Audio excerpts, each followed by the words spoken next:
Bem-vindo ao Masrua Braincast. Aqui exploramos a neurociência e suas conexões com a vida humana, trazendo insights práticos para o seu dia a dia. Descubra como a ciência e a humanidade se unem para transformar a sua vida.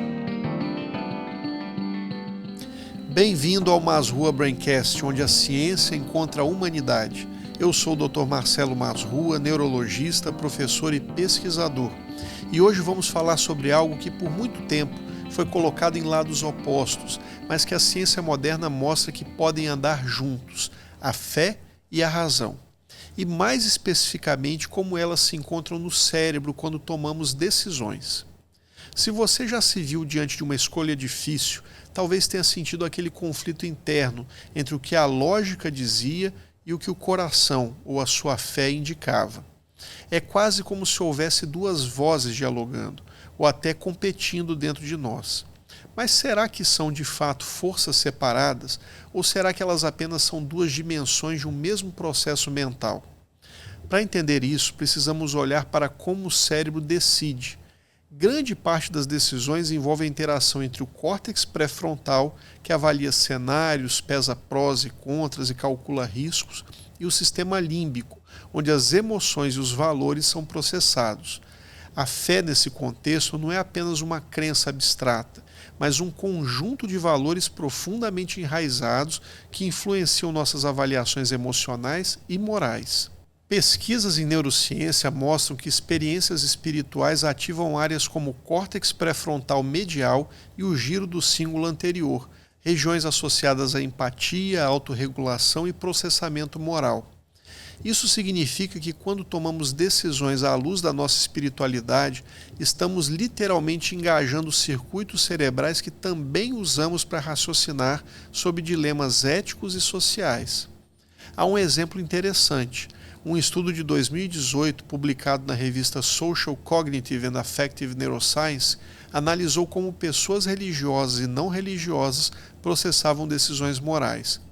O que se observou foi que, para quem tinha fé, os valores espirituais eram incorporados naturalmente na avaliação racional, sem que houvesse competição entre fé e lógica. O cérebro não separava, ele integrava. Esse ponto é fundamental. Não se trata de fé contra a razão, mas de fé como um dos elementos que alimentam a razão.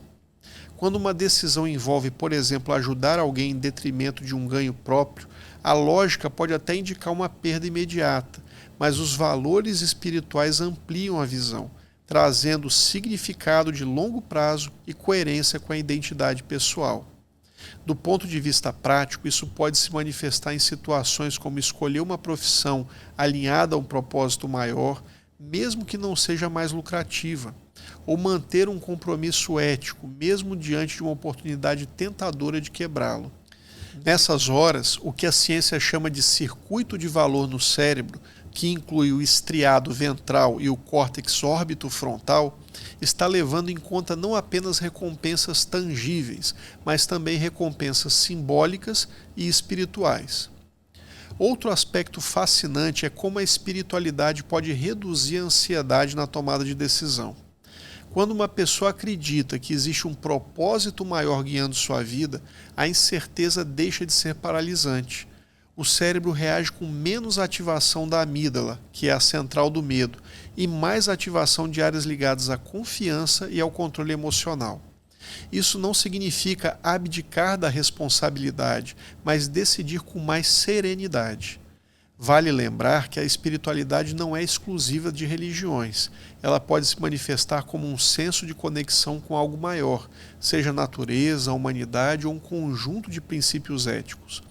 O ponto é que, quando esses valores estão claros, eles funcionam como um filtro, pelo qual as opções passam antes de se transformar em ação. E existe ainda o papel da intuição. Pesquisas mostram que a intuição não é mágica, mas um processamento rápido baseado em experiências acumuladas. Quando essas experiências são moldadas por valores espirituais, a nossa intuição também passa a refletir esses princípios. Isso explica porque às vezes sentimos que sabemos qual é a decisão certa antes mesmo de ter todos os dados. Integrar fé e razão não significa que todas as decisões serão fáceis. significa que o processo será mais coerente com quem somos. E a longo prazo, essa coerência é um dos pilares do bem-estar psicológico. Pessoas que tomam decisões alinhadas a seus valores fundamentais tendem a apresentar menos arrependimentos, maior resiliência diante de crises e um senso mais forte de propósito. Então, como podemos fortalecer essa integração no dia a dia? Bom, primeiro, identificando claramente quais são os nossos valores mais profundos. Segundo, criando o hábito de, diante de decisões importantes, nos perguntar: isso está realmente alinhado ao que eu acredito sobre o que é certo e sobre o que dá sentido à minha vida? E terceiro, cultivando momentos de silêncio e reflexão que permitam ao cérebro processar tanto os aspectos racionais quanto os espirituais da questão. Em última análise, fé e razão não precisam ser opostas. No cérebro elas podem ser parceiras, cada uma trazendo um tipo de sabedoria. E quando isso acontece, nossas decisões não são apenas funcionais, elas se tornam expressões de quem somos no mais profundo. Se esse episódio fez sentido para você, curta, compartilhe e envie para alguém que também possa se beneficiar dessa conversa. Isso ajuda não apenas o nosso conteúdo a alcançar mais pessoas, mas também espalha conhecimento e inspiração. E se você ainda não se inscreveu no Masrua Braincast, aproveite para fazer isso agora. Assim você fica por dentro de cada nova reflexão sobre neurociência, saúde e espiritualidade. Eu sou o Dr. Marcelo Masrua e este foi mais um momento onde a ciência encontra a humanidade. Até o próximo episódio. Bem-vindo ao Masrua Braincast. Aqui exploramos a neurociência e suas conexões com a vida humana, trazendo insights práticos para o seu dia a dia. Descubra como a ciência e a humanidade se unem para transformar a sua vida.